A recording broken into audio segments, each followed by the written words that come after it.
In this video, I'm going to be working on thinning this #1 Chinese cleaver. #1 Chinese cleaver is a big honking beast. It's almost 8.5 inches long, almost 4 inches tall. So it's 32 square inches of surface area. And it's fairly thick, more than 1/8 of an inch thick.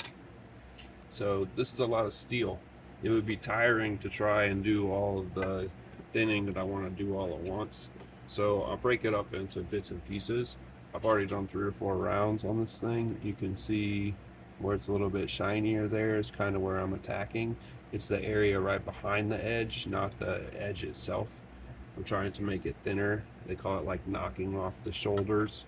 But basically focus on making the angle between where my sharpening angle is and where the rest of the blade face geometry is, making that angle less, smoothing it out. So the overall impact will be that it'll be thinner right behind the edge, which will have a big impact on cutting performance because it'll prevent pressure from building up where those shoulders are and getting squeezed together as you push down through the product, which means less resistance, which means that it will feel like the knife is sharper. So that's what we're working on. I'm going to do 2 minutes on each side. We'll start with this side, and then I'll flip it over, switch hands, and we'll do this side for 2 minutes. The stone I'm using here is a Norton crystalline. This is the IM313, their top of the line tri-hone. It's 11 3/4 inches long and 2.5 inches wide. You can get different replacement stones for it. This is just sort of the standard. It's a crystalline coarse, a crystalline medium, and an India fine, which really is all you need for cooking knives, especially something sort of crude like this Chinese cleaver. I got some mineral oil here. The mineral oil will help lift the swarf and prevent it from clogging the pores of the stone. My IM313, I got it cheap on eBay because the reservoir is cracked and kind of falling apart. So I built this little bracket basically to hold it here on my workbench, to hold it steady, hold it together since it's kind of falling apart. I'm just gonna take off the excess here. And away we go.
So,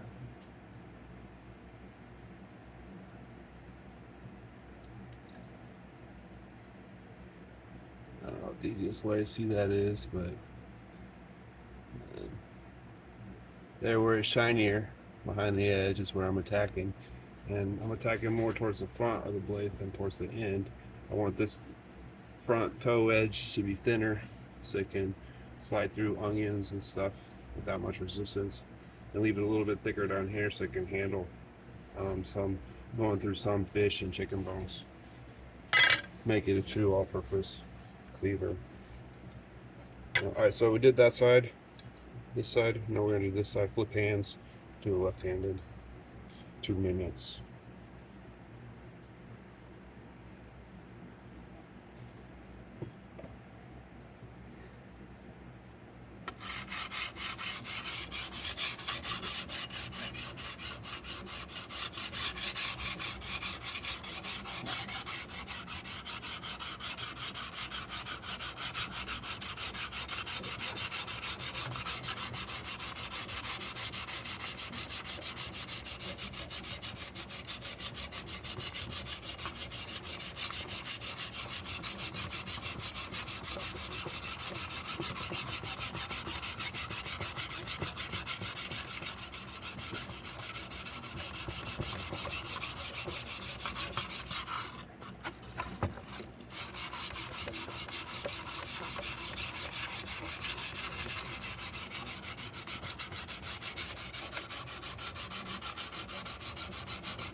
Okay.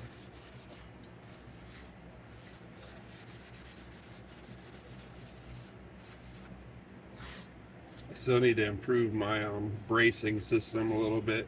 I'm getting some flex in the case where it's cracked, and it's making the stone twist while I'm sharpening, which is annoying. But anyways, I got it worked in pretty good on both sides now. You can see again that band behind the edge where it's shinier, and that's where I'm focusing on getting improved performance of the knife. But man, that's tiring. It's a lot of work moving this thing back and forth. It's, I don't even know, probably 20 ounces, 1¼ pounds, over a kilogram, so, or half a kilogram, so it's heavy. Anyways, there you go. I'll keep showing you progress.